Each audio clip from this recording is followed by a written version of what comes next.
buscar, a cruzar por aguas claras, cielo adentro.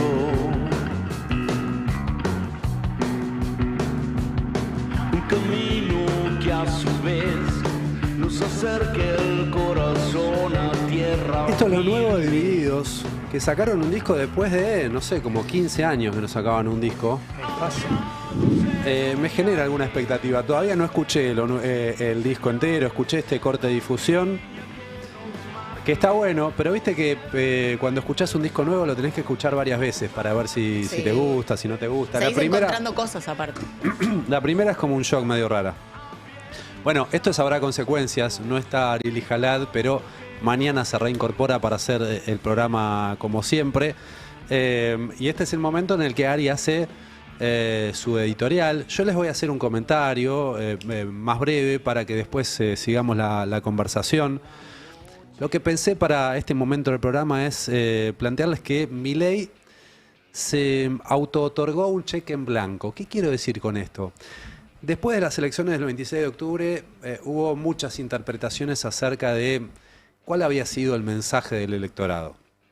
La verdad es difícil meterse en la cabeza de cada persona, es imposible, no es difícil para saber exactamente qué quiso decir el electorado.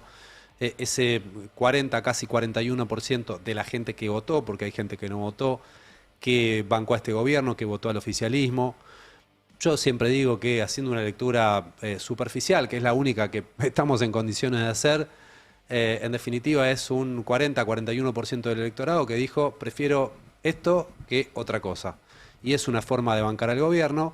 Ahora, yendo a lecturas más finas y teniendo en cuenta la realidad económica que atraviesa la Argentina, sí podemos decir que no fue un aval o un apoyo a la gestión, sino quizás al rumbo, a lo que Milei dice que tiene que ser la política económica hacia adelante. Y en ese aval al rumbo lo que se dio en todo caso es una nueva oportunidad. Una oportunidad para que Milei continúe con estas políticas, en términos generales, hasta el final de su mandato. No fue, y en esta lectura yo coincido, de parte del electorado, un cheque en blanco para el presidente Javier Milei. Y acá es donde creo que el presidente le erra a la interpretación y está actuando como si el electorado le hubiese dado un cheque en blanco. Y hay varias cuestiones que así lo demuestran. Digo cheque en blanco y me acuerdo de Alfredo Zayat, va a estar después de las 10 de la mañana en el pase. Algunas de las cuestiones por las que Milei parece interpretar el resultado del 26 de octubre como un cheque en blanco, las designaciones que se conocieron el fin de semana de Alejandra Monteoliva al frente del Ministerio de Seguridad y de Carlos Presti en Defensa. De Presti ya hablamos bastante. Vamos a hablar igual un poquito más para refrescar a aquellos que se están conectando recién ahora quién es Carlos Presti, el nuevo ministro de Defensa. Pero arranquemos por Monteoliva. Monteoliva, lo mencionó Mariano, había sido ministra de Seguridad de Córdoba en el 2013, durante la gestión de José Manuel de la Sota, en un momento muy particular que tiene que ver con el autoacuartelamiento policial de Córdoba, que se transformó en una crisis federal porque la Gendarmería no intervino, se transformó en un problema de toda la Argentina, del gobierno nacional, de ese momento del gobierno de Cristina, y terminó yéndose Monteoliva a raíz de ese episodio. Es decir, en su foja de servicio tiene una mancha grande, importante. No es la única que tiene. Cuando fue el año pasado una movilización a favor de los jubilados, de esas que se hacían en el Congreso, esta que se hizo fue muchísimo más importante, con más gente. Hubo represión policial. Y en medio de esa represión policial, una imagen muy clara de una nena que recibe gas lacrimógeno en los ojos. El policía que le tiró gas lacrimógeno en los ojos a esa nena, este año fue procesado, porque las imágenes eran indubitables de que ese policía había cometido, una lesión grave contra esa nena que estaba sentada junto a su madre en el piso tratando de resguardarse del avance policial. Estamos viendo las imágenes en este momento. ¿Qué tiene que ver Monte Oliva con esto? Bueno, no solo era la segunda de Patricia Bullrich en ese momento, sino que además salió a defender el operativo, y sino que además salió a negar que ese policía que muestran las imágenes está echando gas lacrimógeno a unos 30 centímetros de distancia a una nena, hubiese hecho eso que las imágenes muestran. Fíjense cómo ella negaba que el policía le hubiese echado gas lacrimógeno. ¿No fue la policía la que le tiró el gas pimienta no. a la nena de 10 años que está recontra viralizada? No, ¿Qué es... confirma? ¿Qué confirma esto? Exactamente. Digo, secretaria, La pero ¿cómo imagen de la nena, las imágenes se analizaron, no estaba la presencia de policía en ese momento. Evidentemente fue un gas que arrojaron a estas personas que estaban en proximidad de ella, específicamente...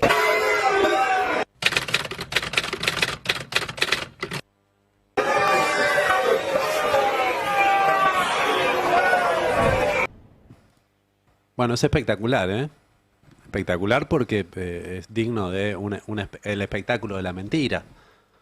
Monte Oliva diciendo a cámara que se habían estudiado las imágenes y se había comprobado que no había sido la policía la que le echó gas lacrimógeno en la cara a esta nena. Las imágenes están, la justicia también las vio y este policía resultó procesado. ¿Qué pasa? Eso repercute después también en los propios agentes, que pagan las consecuencias de sus propias acciones. No es que nadie le haya apretado el gas lacrimógeno, fue este agente el que lo tiró, pero dentro de un contexto en el que la conducción civil, en este caso de las fuerzas de seguridad, alientan este tipo de conductas, las apañan, las esconden cuando después surgen y salen a la luz, las encubren, intentan encubrirlas. Eso fue lo que intentó hacer Monte Oliva, un encubrimiento público de lo que había hecho este policía. No sé si se ajusta la figura penal, no estoy hablando en términos de derecho penal. Estoy diciendo que Monte Oliva estaba encubriendo a este policía. Me refiero a lo que todos entendemos por encubrir, que una imagen que muestra que efectivamente le tiró gas lacrimógeno a una nena que estaba sentada con su mamá en el piso en una manifestación. No es que estaba al frente de una columna contra la que estaba avanzando la policía y en medio de la refriega, sin querer, fue y el gas terminó en la cara de la nena. No. Es un agente de policía que de manera deliberada, intencionalmente, le tira gas lacrimógeno a una nena que está sentada en el piso. Solamente puede haber detrás de esa acción la voluntad de hacer daño a una nena de 10 años. Bueno, Monte Oliva, ante esa evidencia, ¿qué decide hacer? Defender y encubrir a este policía. Bueno, esta es la nueva ministra de Seguridad. Es por eso que también digo que Milei ha decidido que el voto el 26 de octubre es una suerte de cheque en blanco. También lo digo por la designación de Carlos Presti. Dimos nosotros acá la discusión acerca de la conveniencia o no de la designación de un militar al frente del Ministerio de Defensa. Creo yo que el argumento más acertado es que, bueno, termina esto metiendo a las Fuerzas Armadas en la política, partidizándolas, haciéndolas parte del destino de un gobierno cuando tienen que estar, ajenas a esos devenires de la política. Y la pregunta acerca de si Presti es un representante del poder político frente a las Fuerzas Armadas o si va a ser un representante de la corporación militar frente al poder político, ¿no? Debería ser lo primero, claramente. Y el otro elemento importante también para destacar es que Presti es hijo de Carlos Roque Presti, un militar acusado por delitos de lesa humanidad, que estaba siendo juzgado y murió durante el proceso judicial. Me animo yo a decir, y es por eso que no fue condenado. Bueno, Presti nunca se pronunció públicamente sobre este tema, sería bueno que lo haga, para saber qué piensa Presti de la última dictadura. ¿Qué piensa Presti de los delitos por los cuales se acusaba a su padre, Carlos Roque Presti?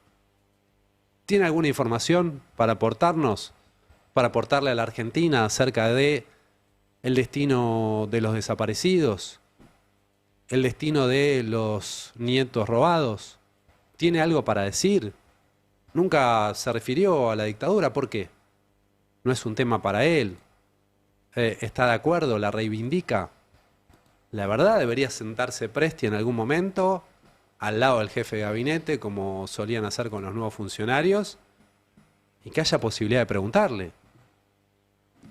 No se le puede adjudicar a un hijo los delitos o los presuntos delitos porque no llegó a ser juzgado o condenado Presti, el padre. No se puede, digo, adjudicar a un hijo lo que haya hecho su padre. Sí se le puede preguntar cuál es su posición. Y es por eso que es necesaria, muy necesaria, una conferencia de prensa en la que Presti diga qué piensa, cuál es su posición, si sabe algo. Por ahora no ha dicho nada. A todo esto se suman otras cosas que pasaron durante el fin de semana. La Argentina, en una votación de las Naciones Unidas, se alineó con Estados Unidos y con Israel y decidió no votar en contra de la tortura. Acá tenemos la votación y ustedes ven que están todos los países en verde, algún que otro país en amarillo, cuesta encontrarlos, y solamente 3 países en rojo votando en contra de los tratos vejatorios, de la tortura. ¿Cuáles son esos 3 países? Argentina, Israel y Estados Unidos. A este nivel llega el alineamiento automático de la Argentina con el gobierno de Donald Trump. ¿Y esto con qué tiene que ver? Bueno, con el encuadre que se le da al conflicto en Medio Oriente, al genocidio que se lleva adelante en Gaza de parte del Estado de Israel. Es por eso que la Argentina no vota con el resto de las naciones del mundo, rompiendo también una tradición de la Argentina. Argentina también es parte del G20 y también este fin de semana decidió no adherir al documento final del G20. Donald Trump no fue al G20, enfrentado con las potencias de Europa, entonces Milei, como Donald Trump no va, tampoco fue y no adhirieron al documento final. También por el encuadre que se le da al conflicto en Medio Oriente, a la matanza en Gaza. Tenemos una política internacional totalmente subordinada a los intereses de los Estados Unidos. Es casi como, ¿vieron como en una reunión de consorcio cuando hay un vecino que no va, que no puede asistir y le dice al otro, vos votá por mí? Bueno, prácticamente es eso, ¿no? Nosotros podríamos ya dejar de asistir a todos los foros internacionales y decirle a Estados Unidos, vos tenés un voto más. Agarrá, cuando vayas a votar, decís, voto por mí y también voto por la Argentina. Y ahí quizás que nos ahorramos mucha plata en serio, ¿eh? Podemos eliminar Cancillería directamente. ¿Para qué tenemos Cancillería? Si la política internacional no se define en la Argentina. No vayan a entender que quiero que cierren Cancillería, ¿eh? Esto recibió, por supuesto, muchas críticas, mucha discusión. Lo destacó la senadora Juliana Di Tulio, lo destacó el ministro de Gobierno de la provincia de Buenos Aires, Carlos Bianco. Ahora, quiero llevarlos a otro tema, porque tanto las designaciones del gabinete como esto de política internacional, alguien puede pensar, ¿y a mí en qué me afecta en el día a día? Yo la verdad puedo no enterarme de esa noticia y seguir con mi vida normalmente. Bueno, puede ser. Seguramente lo que afecta más es las cuestiones que tienen que ver con el bolsillo, la economía. Este fin de semana también se demostró la enorme fragilidad, la pasmosa fragilidad del plan económico de Milei. ¿Y por qué? y porque el plan económico de Milei está atado también a lo que pase en Estados Unidos, a lo que pase con los inversores que supuestamente tienen que prestarle dinero a la Argentina y están mostrando muchas dudas de hacerlo. Ahora en un ratito lo va a desarrollar con más solidez Fernando Alonso. Veíamos esa suerte de gag de Donald Trump retando a Bessent porque no logra convencer a la Reserva Federal de que baje las tasas en Estados Unidos. Bueno, sonó un chiste, ¿no? No es que estaba enojándose con Bessent verdaderamente Trump. Ahora, estamos atados a la personalidad de alguien poco previsible, por decirlo de alguna forma, ¿no? No le quería atribuir una enfermedad mental a Trump, pero Trump un día va para acá, otro día va para allá, y nosotros estamos atados a ese barrilete. Y bueno, ese barrilete hoy es que nos van a ayudar. Ahora ese barrilete mañana puede cambiar de dirección y la Argentina quedar en una situación de gran debilidad. También se conoció esta semana que no vamos a conocer este fin de semana, en realidad el jueves a la noche, que los bancos internacionales que iban a poner 20.000 millones de dólares adicionales para la Argentina, que se sumaban a los 20.000 millones del swap con Estados Unidos, no los van a poner. Que a lo sumo van a poner 4.000 millones de dólares para que la Argentina haga frente al pago de deuda que tiene previsto en enero. Vamos a escuchar originalmente cómo lo decía Luis Caputo. Perdónenme que no tengo ya en mente el número del material. Lo voy buscando mientras tanto. El archivo de Caputo, el 22, dale, ¿cuándo fue? Cuando se anunció en su momento el swap con Estados Unidos y ese préstamo adicional de bancos internacionales de otros 20.000 millones de dólares, así lo decía Caputo. ¿Vienen otros 20.000 millones, ministro? Vienen otros, a ver, estamos trabajando. Hay un swap de 20.000 millones. Sí, y va a haber un préstamo efectivo de 20.000 millones. Millones y estamos trabajando en otra facilidad por otros 20.000 millones. Y ya lo dijo el secretario del... ¿Qué es con un pool de bancos, ministro? No puedo dar detalles porque sabés que mientras no esté listo, pero...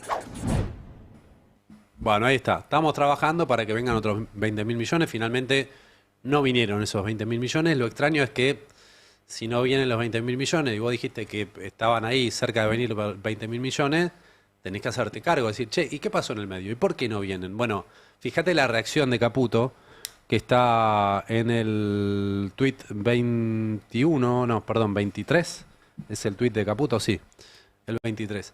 Gracias por el video, dice alguien que postea este archivo en el que Caputo decía que efectivamente iban a venir 20.000 millones, porque es la confirmación de lo que dije ayer. Trebuch pregunta si los 20 billones adicionales al swap es con un pool de bancos y yo le respondo no, y no puedo dar detalles. Está bien, dijo eso sobre quién los ponía, no sobre si la plata iba a estar o no. No podía dar detalles porque los 20 billones eran para una operación de manejo de pasivos que estábamos considerando con el apoyo de Estados Unidos en caso de necesitarlo. Post elecciones, dado que los mercados reaccionaron muy favorablemente, nos parece que es mejor señal poder hacer lo que estábamos considerando sin esa ayuda original. Una vez más, gracias por el archivo. O sea, él dice, no, en realidad no los necesitábamos.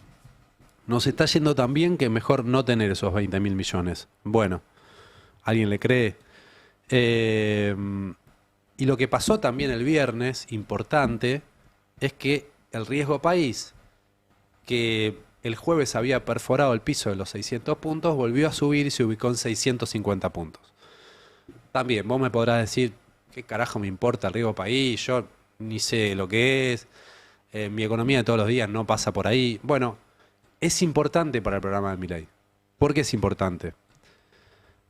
Porque el gobierno ya dijo que para pagar los vencimientos de deuda que tienen adelante, no va a acumular reservas, sino que se va a endeudar. Lo va a pagar con más deuda. El año que viene le vencen en moneda extranjera unos 9.000 millones de dólares. Para salir a los mercados de deuda y contraer más deuda para pagar eso, es decir, para rolear esa deuda, para patearla para adelante, necesita, y esto lo ha dicho el gobierno, que baje riesgo país. ¿A cuánto? El gobierno en su momento ha dicho por debajo de los 400 puntos. Y ahora están 650. De hecho, la última vez que el gobierno salió a los mercados internacionales de crédito fue con Macri, 17-18. Y en ese momento riesgo país estaba en 300 puntos y pico. Y ahora está en 650, casi el doble. Y está en ese nivel después de las elecciones del 26 de octubre. Ahí pegó un bajonazo importante, estaba cerca de 1000, bajó a esos 600, 650. Y de ahí parece no querer bajar. ¿Y por qué no baja? Y bueno, porque Milei está diciendo que no quiere acumular reservas, que no va a acumular reservas. Se lo está diciendo todo el mundo a Milei, che, tenés que acumular reservas. Y no se lo está diciendo solamente la oposición, también los economistas a los que él considera que son gente a los que verdaderamente hay que escuchar, gente importante. Tenemos una columna que publicó el fin de semana Arriazu, yo no sé si es la 27, si es la 27, Ricardo Arriazu, flotación, acumulación de reservas y planetas alineándose. Dice concretamente en esa columna Arriazu, en mi opinión, Argentina necesita acumular reservas, pero no lo va a hacer por la cuenta corriente, aunque los planetas se están alineando a nuestro favor, sino por la cuenta capital, cuando se restaure la confianza y el gobierno pueda volver a los mercados voluntariamente de crédito. Bueno, ¿puede hacerlo si no baja riesgo país y si no empieza a mostrar algún giro en la política económica? En eso estamos, y ahora también se lo vamos a preguntar a Fer Alonso, pero ¿por qué los bancos internacionales decidieron no poner esa plata? Bueno, una primera lectura puede ser porque no están seguros de que van a poder recuperarla. Entre otras cosas, justamente porque Milei dice que no va a acumular reservas. Para cerrar, dos ejemplos también, dos opiniones, dos posturas que nos muestran qué tan equivocada puede estar la política internacional de Milei. Por un lado, una crítica que le hace el propio Mauricio Macri. Yo sé, Macri en este momento está enfrentado con Milei, tiene un enfrentamiento político. Ahora, vamos a prestar atención a lo que dice. Macri hablando sobre la política internacional de Milei de alineamiento automático con los Estados Unidos, y el propio Macri advirtiendo, ojo que nosotros no nos podemos enfrentar con China, tenemos una economía más complementaria con China que con Estados Unidos. Dale, vamos a escuchar a Macri. Perdón, que no dije el número, pero si me siguen, a ver si lo tenemos por acá. No lo tengo listado. ¿Ustedes lo tienen? No. Quedó en el camino, me parece, Mauricio Macri.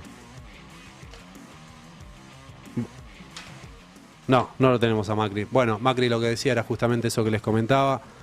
Tenemos el de Lula a Trump. Lula con Trump. Sí, dale, vamos al de Lula, que también Lula logró desde una posición totalmente distinta a la de Milei.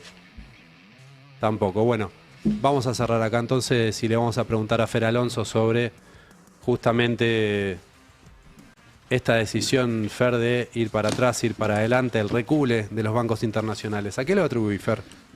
Bueno, vos los estabas explicando muy bien, Gabriel. Hay una visión en el mercado de que Argentina necesita acumular reservas internacionales y necesita hacerlo en el Banco Central, no a través del Tesoro como en algún momento se pensó. Esta visión del mercado